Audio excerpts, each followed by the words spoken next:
With all things COVID keeping spirits dull and regular activities at a standstill, I thought I would rally my creative energy into creating a Jane's Walk in and around a park that I walk almost every single day. Little did I know how much I would learn and just how much history is attached to this amazing park.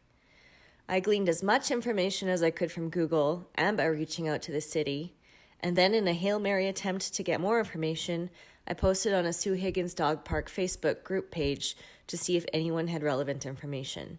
A couple of people liked my post and praised my inquiry, but that was it, until I received this email. Hello, my name is Jane Catan, age 76, currently living in Drumheller, Alberta. I've learned that you are looking for information about Sue Higgins Park to organize a Jane's Walk there. I know the history of the park in detail, having volunteered there almost from its tenuous beginnings. I only use email. Don't use Facebook, Twitter, or any other social media like that. I'm so excited at the prospect of sharing this beautiful story. Thank you for any help you can offer.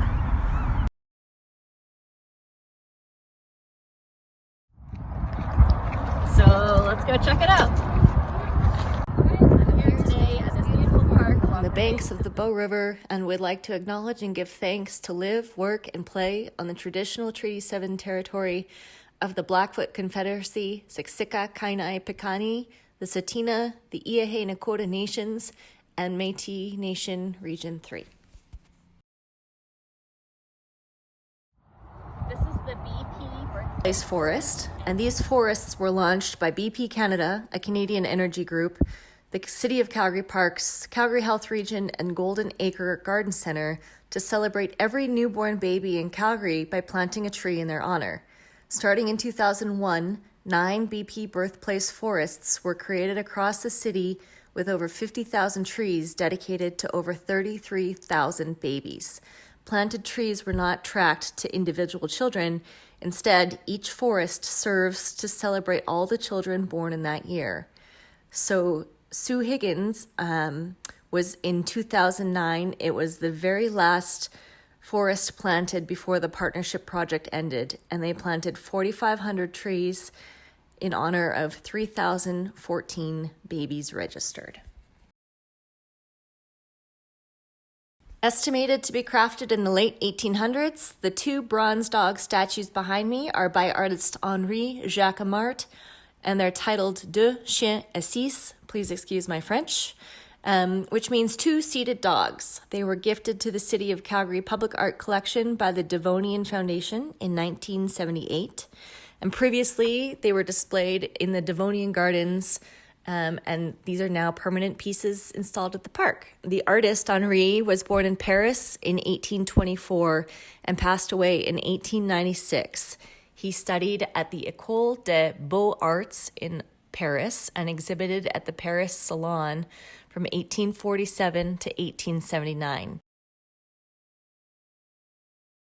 2 decades ago, August 1992, a woman named Nora Tuckey read in the Willow Ridge, which at that time was a merger of Willow Park and Maple Ridge communities, read in the Willow Ridge Community Newsletter that a large tract of urban reserve land along the river at the east end of Southland Drive was being considered for development as a golf course.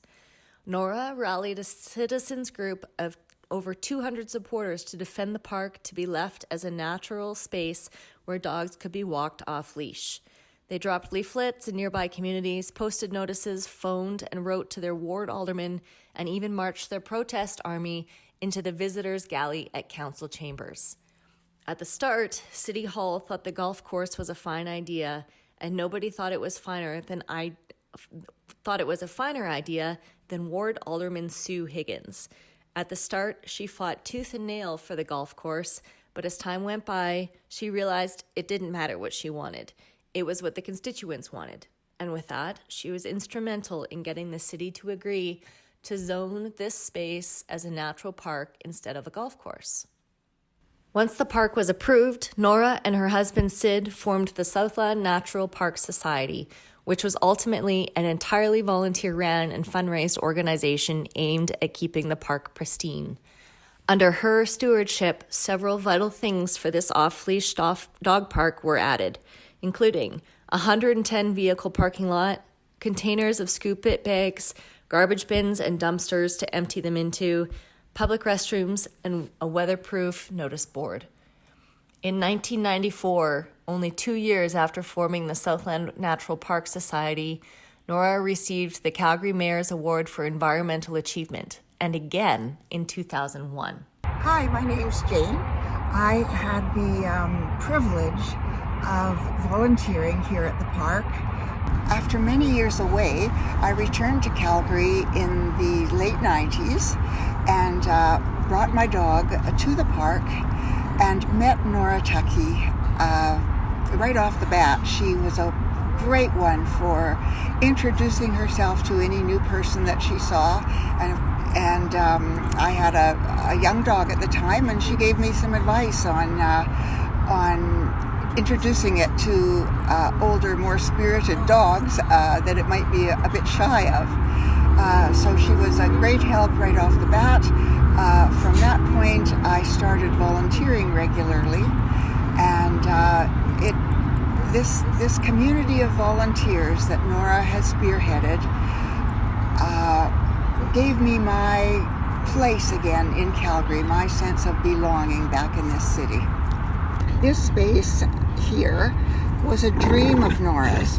She told me in 1996 that she had a vision of a small area with trees and shade and a picnic table where people could come and remember dogs that had passed away but were still a vibrant part of their memories.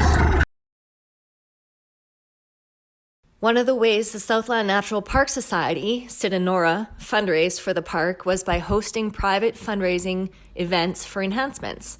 One of these events was drop-in nail clipping. I volunteered to clip the nails of dogs who visited the park to raise some money for, I'm not sure what Nora needed, well, picnic tables, I guess, and the fencing for this area. We set up the dog clipping area right next to the entrance to the park, and then we quickly shooed people away and said, take your dog for a long walk, get it really tired, and then come back and we'll clip your dog's nails. And I think it was $10 to have the nails clipped. Lots of big dogs came here, Rotties and the ones that don't go to the groomer too much. And so people with that sort of dog were just thrilled to be able to get the dog's nails clipped here at the park. We tried to do it once a month. Sometimes the weather cooperated and sometimes it didn't, but we did it as often as we could. Sadly, Nora developed signs and symptoms of an illness that prevented her from visiting the park she had spent over 2 decades advocating for. She was diagnosed with ALS. Jane would go down to the park on warm weekends and take pictures of dogs and their owners and ask them to write messages to Nora about the ways they were enjoying the park. Many regulars recalled cheery interactions with Nora. Even some who hadn't known her by name fondly recalled her and her dogs.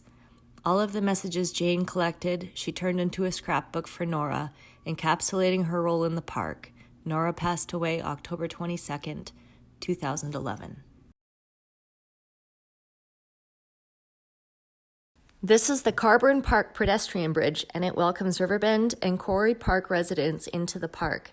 The bridge received a citation for significant contribution to the built environment of Alberta in the Alberta Association of Architects 1983 Design Awards.